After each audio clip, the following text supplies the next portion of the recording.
नमस्कार, मैं हूं मिथिलेश कुमार और आप देख रहे हैं फर्स्ट न्यूज़ 24x7। आज हम आपको महात्मा गांधी और नाथूराम से रिलेटेड ऐसी कहानी बताएंगे जो शायद आपने पहले ना सुनी हो। क्या आपको मालूम है कि महात्मा गांधी की हत्या करने वाले नाथूराम ने आखिरी में क्या कहा था?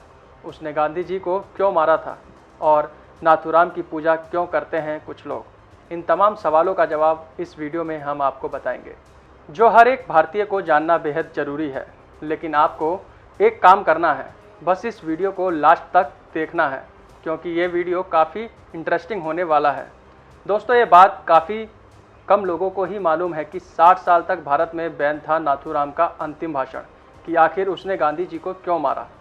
30 जनवरी 1948 इसी दिन नाथूराम ने महात्मा गांधी को गोली मारकर हत्या कर दी थी। लेकिन नाथूराम गोडसे इस घटना के बाद घटनास्थल से फरार नहीं हुआ, बल्कि उसने आत्मसमर्पण कर दिया था। नाथूराम गोडसे समेत 17 आरोपियों को गांधी जी की हत्या के लिए मुकदमा चलाया गया। इस मुकदमे की सुनवाई के दरमियान न्यायमूर्ति खोसला ने नाथूराम से अपने विचार बताने के लिए कहा, जिस न्यायमूर्ति ने स्वीकार कर लिया। हालांकि सरकार ने नाथूराम के बयान पर प्रतिबंध लगा दिया था, लेकिन नाथूराम के छोटे भाई और गांधी जी के हत्या के सहयोगी गोपाल गोडसे ने 60 साल की लंबी कानूनी लड़ाई लड़ने के बाद सुप्रीम कोर्ट में विजय हासिल की और नाथूराम का बयान प्रकाशित किया गया। नाथूराम गोडसे ने गांधी हत्या के पक्ष में अपनी 150 दलीलें न्यायालय के सामने दिखाई। तो दोस्तों, अब हम दिखाने जा रहे हैं उसके बयान के कुछ मुख्य अंश। नाथूराम का विचार था कि गांधी जी की अहिंसा हिंदुओं को कायर बना देगी। कानपुर में गणेश शंकर विद्यार्थी को मुसलमानों ने बेरहमी से मार दिया था। महात्मा गांधी भी हिंदुओं से गणेश शंकर विद्यार्थी की तरह अहिंसा के मार्ग पर चलना और बलिदान करने की बातें करते थे। नाथूराम गोडसे को डर था कि गांधी जी की अहिंसा वाली नीति हिंदुओं को कमज़ोर बना देगी और वो अपना अधिकार हासिल नहीं कर पाएंगे। साल 1919 को अमृतसर के जलियांवाला बाग के गोलीकांड के बाद से पूरे देश में ब्रिटिश हुकूमत के खिलाफ आक्रोश उफान हो गया था। भारतीय जनता इस नरसंहार के खलनायक जनरल डायर पर अभियोग चलाने की मंशा को लेकर गांधी जी के पास गए, लेकिन गांधी जी ने भारतवासियों की इस आग्रह को समर्थन न देने का ऐलान कर दिया। महात्मा गांधी के खिलाफत आंदोलन का समर्थन करके भारतीय राजनीति में सांप्रदायिकता का जहर घोल दिया। महात्मा गांधी खुद को मुसलमानों को हितैषी की तरह पेश करते थे। वो केरल के मोपला मुसलमानों द्वारा वहां के 1500 हिंदुओं को मारने और 2000 से ज़्यादा हिंदुओं को मुसलमान बनाए जाने की घटना का विरोध तक नहीं कर सके। कांग्रेस के त्रिपुरा अधिवेशन में नेताजी सुभाष चंद्र बोस को बहुमत से कांग्रेस अध्यक्ष चुन लिया गया, तो गांधी जी ने अपने प्रिय सीतारमैया का समर्थन दे दिया। गांधी जी ने सुभाष चंद्र बोस पर जोर जबरदस्ती करके उन्हें इस्तीफा देने के लिए मजबूर कर दिया। गांधी जी ने कश्मीर के हिंदू राजा हरि सिंह से कहा कि कश्मीर मुस्लिम बाहुल्य क्षेत्र है, इसलिए वहां का शासक कोई मुसलमान होना चाहिए। राजा हरि सिंह को शासन छोड़कर काशी जाकर प्रायश्चित करना चाहिए, जबकि हैदराबाद के निज़ाम के शासन का गांधी जी ने समर्थन किया था, बल्कि हैदराबाद हिंदू बाहुल्य क्षेत्र था। गांधी जी की नीतियां धर्म के साथ बदलती रहती थी। उनकी मृत्यु के बाद सरदार पटेल ने सशक्त बलों के प्रयोग से हैदराबाद को भारत में मिलाने का कार्य किया। गांधी जी के रहते ऐसा करना संभव नहीं होता। पाकिस्तान में हो रहे भीषण खून खराबे से किसी भी तरह के अपनी जान बचाकर भारत आने वाले विस्थापित हिंदुओं ने दिल्ली की खाली मस्जिदों में जब स्थायी रूप से आश्रय लिया, तो मुसलमानों ने मस्जिद में रहने वाले हिंदुओं का विरोध किया, जिसके आगे गांधी जी नतमस्तक हो गए और गांधी जी ने उन विस्थापित हिंदुओं को, जिनमें बूढ़े, स्त्रियां और बच्चों को, मस्जिद से खदेड़ दिया। मस्जिद से बाहर ठिठुरती ठंड में उन्हें रहने को मजबूर किया गया।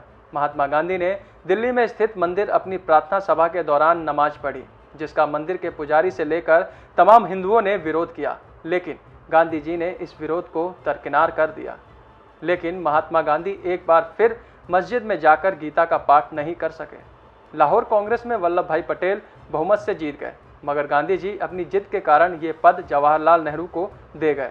गांधी जी अपनी मांग को मनवाने के लिए अनशन, धरना, रूठना, किसी से बात न करने बहाने को अपनाकर अपना काम निकलवाने में माहिर थे। इसके लिए वो नीति अनीति का बिल्कुल भी विचार नहीं करते थे। 14 जून 1947 दिल्ली में आयोजित अखिल भारतीय कांग्रेस समिति की बैठक में भारत विभाजन का प्रस्ताव अस्वीकृत होने वाला था, लेकिन गांधी जी ने वहां पहुंचकर प्रस्ताव का समर्थन रखा। वो भी तब जब गांधी जी ने खुद ही कहा था कि देश का विभाजन उनकी लाश पर होगा। न सिर्फ देश का विभाजन हुआ, बल्कि लाखों निर्दोष लोगों का कत्लेआम भी हुआ। गांधी जी ने कुछ नहीं किया। धर्मनिरपेक्षता के नाम पर मुसलमान तुष्टीकरण की नीतियों के जन्मदाता महात्मा गांधी ही थे। जब मुसलमानों ने हिंदी को राष्ट्रभाषा बनाने का विरोध किया तो महात्मा गांधी ने इसे स्वीकार कर लिया। हिंदी की जगह हिंदुस्तानी को बढ़ावा देने लगे। बादशाह राम और बेगम सीता से शब्दों का चलन शुरू हुआ। कुछ एक मुसलमान द्वारा वंदे मातरम गाने का विरोध करने पर महात्मा गांधी झुक गए और इस प्रस्ताव को भारत का राष्ट्रगान नहीं बनने दिया। गांधी जी ने अनेक अवसरों पर शिवाजी महाराणा प्रताप गुरु गोविंद सिंह जी को भ्रष्ट देशभक्त कहा। वहीं दूसरी ओर गांधी जी ने मोहम्मद अली जिन्ना को कायदे आजम कहकर पुकारा। भारत को स्वतंत्रता के बाद पाकिस्तान को एक समझौते के तहत 75 करोड़ रुपए देने थे।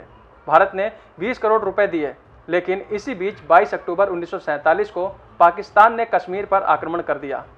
केंद्रीय मंत्रिमंडल ने आक्रमण के कारण 55 करोड़ का रकम न देने का फैसला कर लिया था, जिसका महात्मा गांधी ने विरोध किया और आमरण अनशन शुरू कर दिया, जिसका रिजल्ट ये निकला कि 55 करोड़ रुपए भारत ने पाकिस्तान को दिए। महात्मा गांधी भारत के नहीं पाकिस्तान के राष्ट्रपिता थे, जो कि हर एक कदम पर पाकिस्तान के पक्ष में खड़े रहे, फिर चाहे पाकिस्तान की मांग जायज़ हो या नाजायज़। हालांकि गांधी जी ने कभी भी इसकी परवाह नहीं की। तो दोस्तों, इन घटनाओं को देश विरोधी मानकर नाथूराम गोडसे ने महात्मा गांधी की हत्या को न्याय संगत ठहराने का प्रयास किया। नाथूराम ने अदालत में स्वीकार किया कि महात्मा गांधी बहुत बड़े देशभक्त थे। उन्होंने निस्वार्थ भाव से देश सेवा की। मैं उनका बहुत आदर करता हूं, लेकिन किसी भी देशभक्त को देश के टुकड़े करने और एक संप्रदाय के साथ पक्षपात करने की अनुभूति नहीं है। गांधी जी की हत्या के सिवाय मेरे पास दूसरा कोई उपाय नहीं था। तो दोस्तों, अगर आपको ये जानकारी पसंद आई हो तो इस वीडियो को लाइक करें, शेयर करना बिल्कुल भी ना भूलें।